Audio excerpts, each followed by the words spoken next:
நமஸ்காரம் நமஸ்காரம் மவ சிவ அசி அசி அசி அசி மவ சிவ.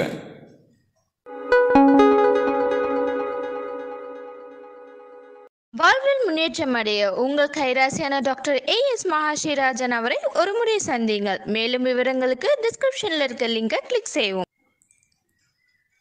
இன்றைய காலகட்டத்தில் நம்ம எல்லாருமே படிக்கிறோம், ஒரு பிஸ்னஸ் பண்ணுறோம், அல்லது ஒரு வேலைக்கு போகிறோம், நல்ல இன்கம் வருது, நல்லா ஹாப்பியாக இருக்கோம், ஒரு அவுட்டிங் போகிறோம், அதெல்லாம் இருக்குது.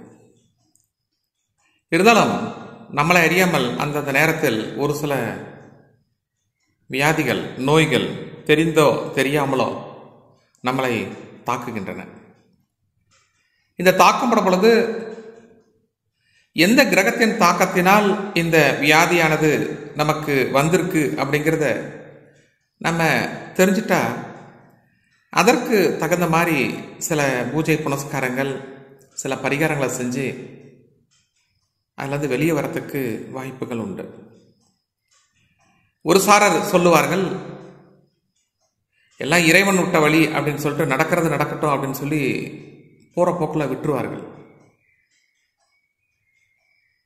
கடல்ல ஒரு கப்பல் தத்தளிச்சுட்டு இருந்தால் கூட அது போற போக்கில் விட்டுருங்கன்னு சொல்லிட்டு நம்ம விட முடியாது. அதில் பல கோடி ரூபா சரக்குகள் இருக்கலாம், அல்லது பேசஞ்சர் க்ரூஸாக இருக்கலாம், இல்லை கார்கோ, முக்கியமான கார்கோவாக இருக்கலாம்.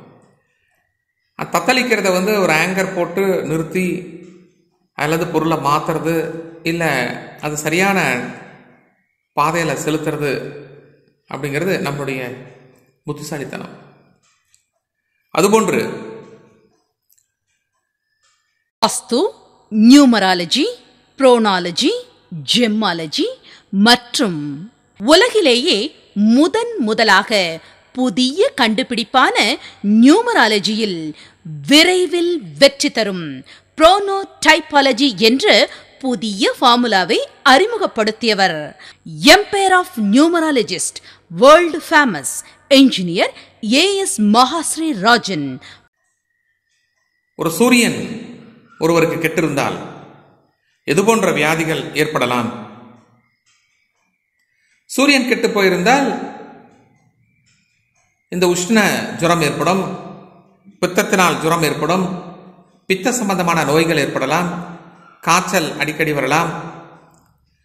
அது மட்டும் இல்லாமல் இதய நோய், இரணியா, கண்ணில் சம்பந்தமான நோய்கள், எலும்பு சம்பந்தமான நோய்கள், வயிற்று சம்பந்தமான நோய்கள், தோல் வியாதி, இரும்பல் இதெல்லாம் இருக்கலாம் அப்படிங்கிற ஒரு கருத்து இருக்கு. இதில் குறிப்பா டெய்லி காலையில் ஒரு 10 நிமிஷமாவது ஒரு சூரிய வெளிச்சத்தில் இருந்தால் மட்டும்தான் அந்த சூரியன் இடத்திலிருந்து இருக்கக்கூடிய விட்டமின்ஸ் நம்ம உடம்புல கிடைத்து நம்ம உடம்பை பாதுகாக்கும் என்பது ஒரு கருத்து. இவைகளெல்லாம் சூரியன் கெட்டு போயிருந்தால் வரக்கூடிய வியாதிகள்.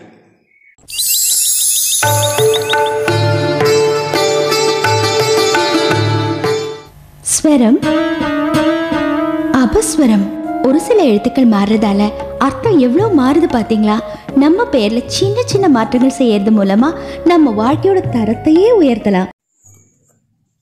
நம்ம எவ்வளவோ யோசனை செய்துதான் ஒவ்வொரு நாளும் நம்முடைய வாழ்க்கை பயணத்தை நடத்தலாம். இப்படி நடத்தும் பொழுது சில நேரம் நம்ம ஜாதகத்தில் என்ன நடக்குது நமக்கே கண்டுபிடிக்க முடியாம திணறோம்.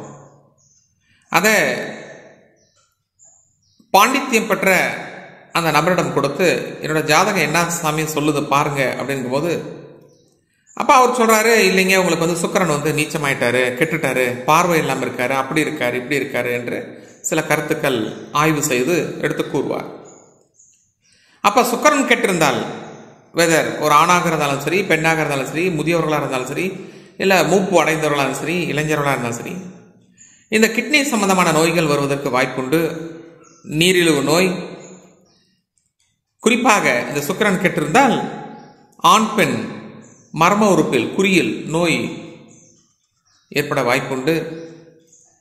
அது மட்டும் இல்லாமல் இந்த வீரிய உற்பத்தி குறைந்துவிடும், சக்தி குறைந்துவிடும், இந்த செமனோட உற்பத்தி குறைந்துவிடும், கண் பார்வை குறைவும் ஏற்படும், தலைமுடி அதிகமாக இவர்களுக்கு நரைக்க ஆரம்பிக்கும், உப்பு நோய் வருவதற்கும் வாய்ப்புகள் உண்டு, அடிக்கடி வாகனங்களால் ஆபத்தும் ஏற்பட நேரிடலாம் அப்படிங்கிற ஒரு கருத்து இருக்கு.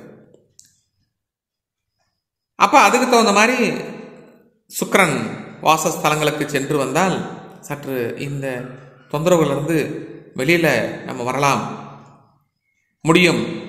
இந்த மருத்துவ செலவுகளை குறைத்து நம்முடைய வருமானத்தை ஓரளவுக்காவது நம்ம சேவ் பண்ணி நம்முடைய குடும்பத்தை சரியான பாதையில் கொண்டு போகலாம் அப்படிங்கிற ஒரு கருத்து. முடிந்தால் கொஞ்சம் ட்ரை பண்ணி பார்ப்போம், தவறேதும் இல்லை. ஒரு சாரர் இறை வழிபாட்டில் ரொம்ப ஆழமாக இருப்பார்கள். இருந்தபோதிலும் கர்மாவானது நம்மை பின்தொடர்ந்த வண்ணமாகவே இருக்கும். இந்த கர்மா கேது பகவானால் ஏற்படக்கூடிய சில கர்மானால என்னென்ன வருது அப்படின்னு சொல்லி பார்த்தா, அவ்வப்பொழுது உடல் நடுக்கம் ஏற்பட்ட வண்ணம் இருக்கும், விஷப்பீடை ஏற்படும், கண்வலி ஏற்படும், இந்த ஸ்மால் பாக்ஸ் பிக் பாஸ் அம்மை சின்னம்மை பெரியம்மா வர்றதுக்கு வாய்ப்புகள் உண்டு. புதுசு புதுசான நோயாக இருக்கும், அது கண்டுபிடிக்க முடியாது. அவ்வப்பொழுது உடல் வலி ஏற்பட்ட வண்ணம் இருக்கும். சில நேரம் பிறக்கக்கூடிய குழந்தையே ஊமையாக செவிடாக பிறப்பதற்கும் வாய்ப்புகள் உண்டு.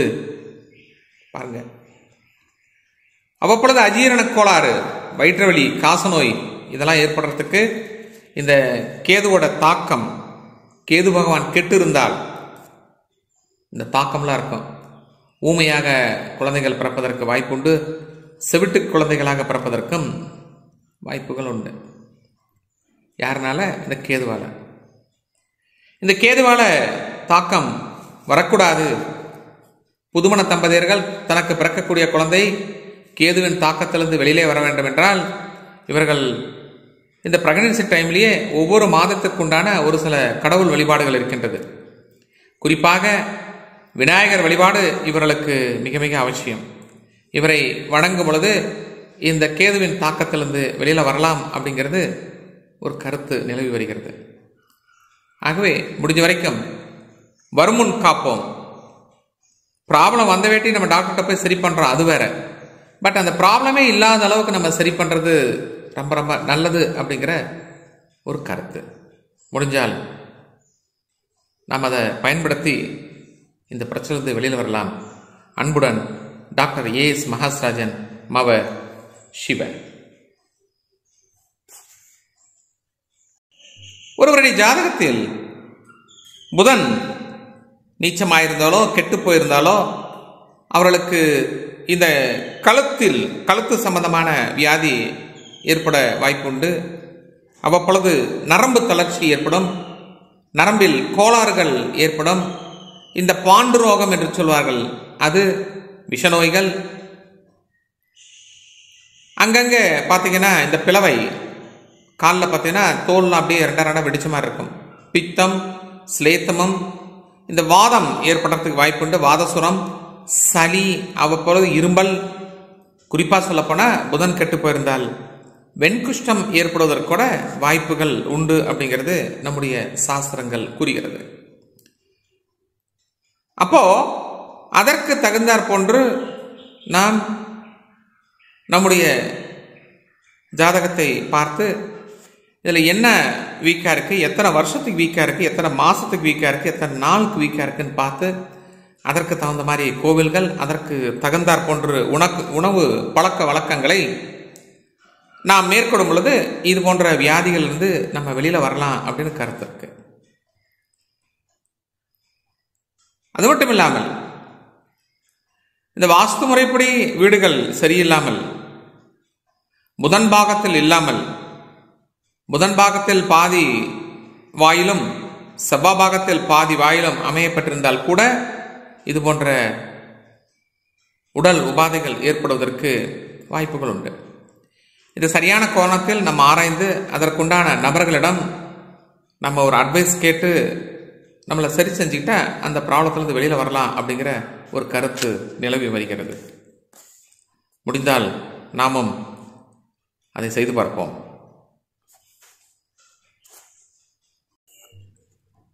ஒரு மனிதனுக்கு ஜாதக ரீதியாக செவ்வாய் கெட்டு போயிருந்து வலுவிழந்து அல்லது தீய கிரகங்களுடைய பார்வைகள் இருக்கும் பொழுது திடீரென்று இவர்களுக்கு தீக்காயம் ஏற்படும், அடிக்கடி விபத்து ஏற்படும், இரத்த நோய் சம்பந்தமானது, மெயினாக இந்த பிபி என்று சொல்லக்கூடிய பிளட் ப்ரெஷர், டாக்டரை போய் பார்த்தா ரத்தம் பத்தலன்னு சொல்லுவார், ரத்த சோகை, இந்த எலும்புல மேலே இருக்கக்கூடிய அந்த சதைகள் மஜ்ஜை குறைபாடு ஏற்படும், தேக மெலிவு ஏற்படும், அப்பப்போ நீர்க்கடுப்பு மாதிரி போயிட்டு இருக்கும். இந்த தேக மெலிவோடு இவர்களுக்கு ஸ்கின்ல இந்த சோரியாசிஸ், சொறி படை போன்ற நோய்கள் வருவதற்கு வாய்ப்புகள் உண்டு. இது எதனாலனா இந்த செவ்வாய் கெட்டிருந்தால்.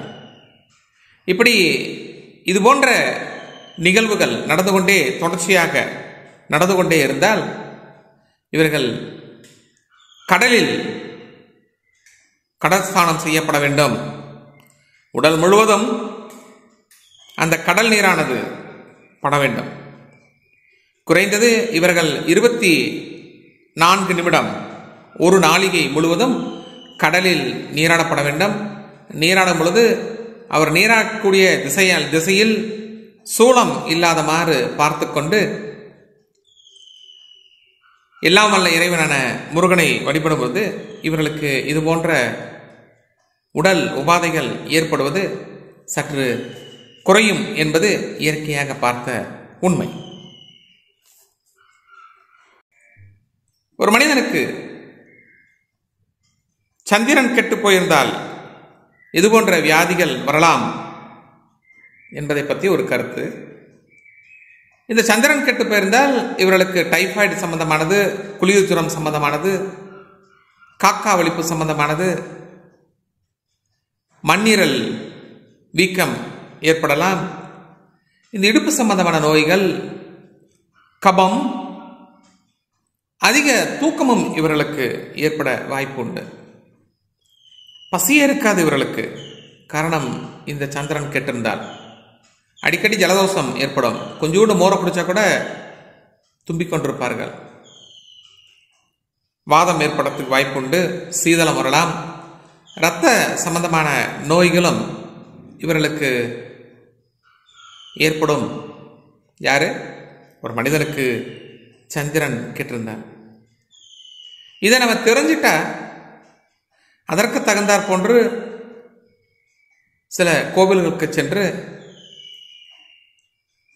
அதற்குண்டான ரெமிடியல் மெஷர்ஸை நம்மளால் எடுக்க முடியும். சற்று யோசனை செய்து பார்ப்போம்.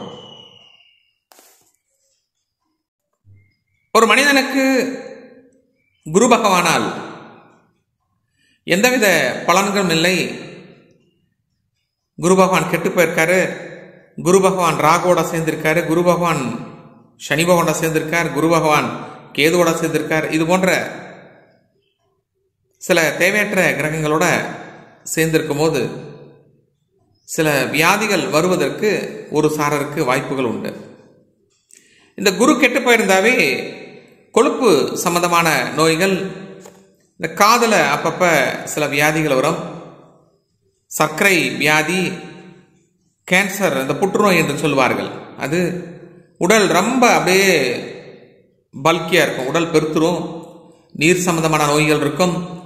இந்த தொடை அப்பப்போ வலிக்கிற மாதிரி இருக்கும், தொடை நோய், அஜீரணம், கபம் முதலியவை ஏற்படுவதற்குண்டான வாய்ப்புகள் உண்டு.